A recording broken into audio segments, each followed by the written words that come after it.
Yeah, it was a weird time. Ew, I'm embarrassed. Can we stop? Salut tout le monde, c'est Xavier, bienvenue sur Watch Mojo français. Aujourd'hui, nous faisons le point sur les interviews les plus notables de stars qui sont maintenant inconfortables à regarder en raison de l'évolution des attitudes du public ou des controverses qui entourent maintenant l'intervieweur ou la personne interviewée. You say you're from New York, you're from Long Island? Yeah, I grew up on Long Island. Numéro 10, David Letterman. Le documentaire Framing Britney Spears, sorti en 2021, a déclenché des discussions sur le traitement des célébrités féminines par les médias. Dans ce contexte, l'ancien animateur du Late Show, David Letterman, a été critiqué pour certaines de ses interviews passées. La plus troublante remonte à 1998, lorsqu'il a interviewé l'actrice Jennifer Aniston, qui faisait la promotion de son film L'objet de mon affection. It's not as bad as I think people assume it is, but you know, there's always those odd encounters. Pendant leur conversation, Letterman s'est soudain approché d'une Aniston visiblement mal à l'aise et a sucé une mèche de ses cheveux.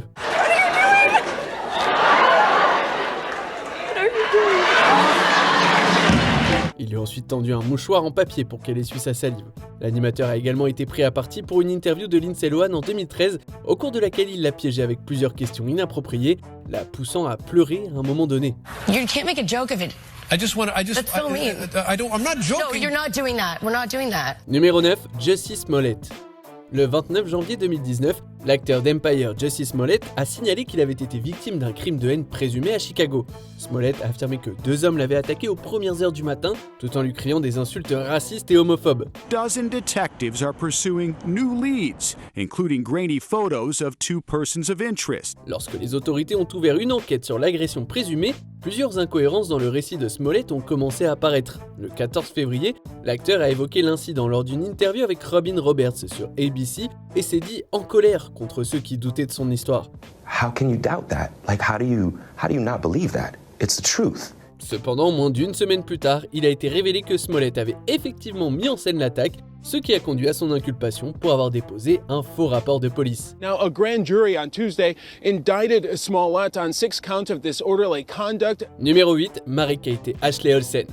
En 2004, les 2 jumelles Olsen étaient encore adolescentes lorsqu'elles ont participé à l'émission The Oprah Winfrey Show. Au cours de l'interview, Oprah Winfrey a évoqué des informations selon lesquelles Mary-Kate souffrait de troubles alimentaires. Ashley a immédiatement pris sa défense, déclarant qu'il ne se souciait pas de ce qui était discuté dans les tabloïds. I know there's a new rumor that's recently surfaced has really upset you, right?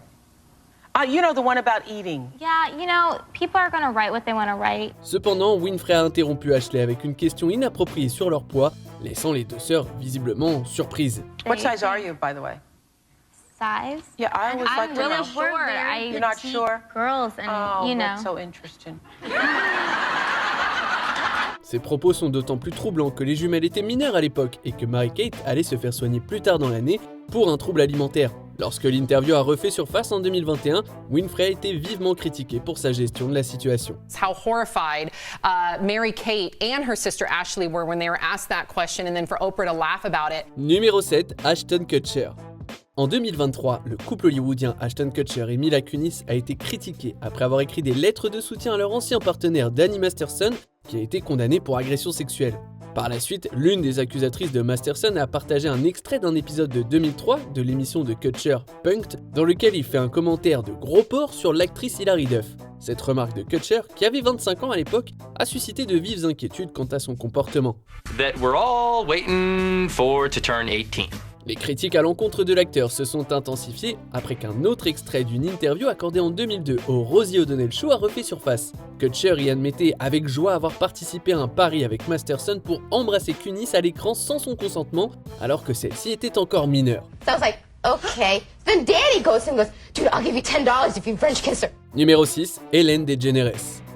Les animateurs de talk show ont toujours trouvé des moyens créatifs pour obtenir des informations sur la vie de leurs invités célèbres. Mais Ellen DeGeneres semble avoir dépassé les bornes lors d'une interview de Mariah Carey en 2008 qui a mis la chanteuse extrêmement mal à l'aise. People are saying that you're pregnant. There's rumors. Don't discuss that. Pour confirmer les rumeurs de grossesse, DeGeneres a offert du champagne à Carey et l'a poussé à le boire. Carey, qui semblait un peu mal à l'aise, a d'abord essayé de la repousser, mais a fini par boire une petite gorgée. DeGeneres a interprété ça comme une confirmation et a commencé à célébrer l'événement. Cependant, en 2020, Carey a révélé qu'elle n'était pas prête à partager la nouvelle à l'époque en raison d'une fausse couche. Et tragiquement, sa grossesse s'est interrompue peu de temps après l'interview controversée. But she says she didn't enjoy that moment. Numéro 5, Matt Lauer. Le mouvement MeToo a entraîné la chute de plusieurs poids lourds de l'industrie, dont Matt Lauer, animateur de longue date de la chaîne NBC. Lauer a été licencié en novembre 2017 après que des accusations de comportements sexuels inappropriés sur le lieu de travail ont été révélées. À la suite de son licenciement, une interview particulière de 2009 avec l'actrice Sandra Bullock a refait surface. Bullock était présente pour promouvoir son film La Proposition et a été bombardée de remarques sur ses scènes de nudité. The major thing that's changed since you were here last? Yes. I have now seen you naked. Lauer a manifesté une excitation troublante à l'idée de voir l'actrice nue, ajoutant même que l'image était devenue son écran de veille. You're naked for most of this movie. I saw you. Beaucoup ont trouvé ça dérangeant, à juste raison, surtout à la lumière des accusations de harcèlement sexuel. À la fin de l'interview, Lauer demande à Bullock de revenir bientôt, une invitation qu'elle décline instantanément. Sandra Bullock, come back more often. No, not after this interview. Numéro 4, Ben Affleck. Dans le sillage du mouvement MeToo, de nombreuses personnes ont commencé à réexaminer le comportement passé de certaines stars. C'est le cas de l'acteur et cinéaste Ben Affleck. En octobre de la même année, l'actrice Hilary Burton a affirmé que Ben Affleck l'avait tripoté lors d'une apparition sur MTV en 2003. Yeah, he pulled that move for sure. À la suite de cette accusation, l'acteur a publié une déclaration dans laquelle il s'est excusé pour son comportement inapproprié. Peu après, une autre vidéo a refait surface, tirée d'une interview réalisée en 2004 avec la journaliste québécoise Anne-Marie Lozic. Dans cette vidéo, Affleck enlace fermement Lozic et fait des commentaires suggestifs sur son corps. You know, you should work at Fox here in LA. You'd blend right in, they would love you. À première vue, cette scène semble très déplacée et soulève des questions sur le comportement d'Affleck à l'égard des femmes. Toutefois, selon Lozic, il s'agissait d'un acte intentionnel pour les caméras afin de faire grimper l'audimat. It was strictly for the cameras while the cameras were on. While they were off, he was actually very proper and we talked about many things. Numéro 3, Britney Spears. En 2003, peu après sa séparation très médiatisée avec Justin Timberlake, Britney Spears s'est entretenue avec la présentatrice de télévision Diane Sawyer. Au cours de cet entretien, Sawyer a posé à Britney Spears une série de questions auxquelles n'importe qui serait mal à l'aise de répondre, et d'autant plus une jeune femme d'à peine 21 ans. Is it an addiction? Is it an addiction? No, I don't think it's an addiction. I think it does put me, it makes me happy. Entre autres sujets, elle l'a questionnée sur sa rupture avec Timberlake et a semblé défendre une déclaration de la première dame du Maryland qui avait dit qu'elle abattrait Spears si elle en avait l'occasion. Oh, that's horrible. Well, That's really bad. Because of the example for kids and how hard it is to be a parent. Inutile de dire que l'interview, désormais tristement célèbre, ressemblait plus à un interrogatoire. À un moment donné, la pop star a même fondu en larmes. L'extrait a déclenché une vague de critiques à l'encontre de Sawyer après avoir été diffusé dans le documentaire Framing Britney Spears en 2021. And yet he's left the impression that you weren't faithful, that you betrayed the relationship. I think everyone has a side to their story. Numéro 2, Danny Masterson.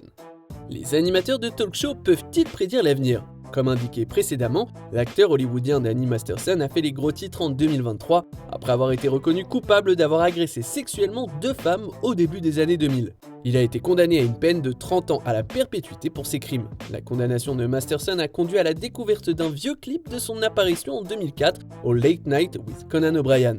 Interrogé sur son absence d'accent de Long Island, l'acteur a répondu par une plaisanterie gênante aux accents vulgaires. Like my friend Bodie Elfman, he always teases me and he says, "Hi, my name is Danny Masterson. Would you like to touch my balls?" Peut-être de manière sarcastique, O'Brien a plaisanté sur le fait que le jour du bilan de Masterson ne tarderait pas à venir. Il aura fallu attendre près de 20 ans, mais cette déclaration a fini par porter ses fruits. I've heard about you. And you'll be caught soon. I know you will. I will. On arrive presque à la fin. Nous publions de nouvelles vidéos chaque jour, alors avant de continuer, abonnez-vous et activez la petite cloche et les notifications sur téléphone pour ne rien rater. Numéro 1, Bill Cosby. L'acteur et comédien en disgrâce Bill Cosby a fait l'objet de dizaines d'accusations d'agression sexuelle tout au long de sa carrière.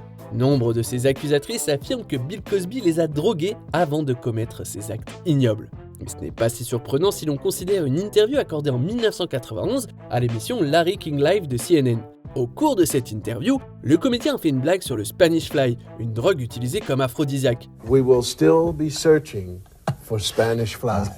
Cosby a parlé de faire tomber la pilule dans le verre d'une femme comme moyen d'avoir un rapport avec elle. Même King se joint au sujet, concluant la blague obscène de Cosby par « Elle est à toi ». C'est un extrait vraiment dégoûtant. Et encore, je pèse mes mots. And the girl would drink it and hello America.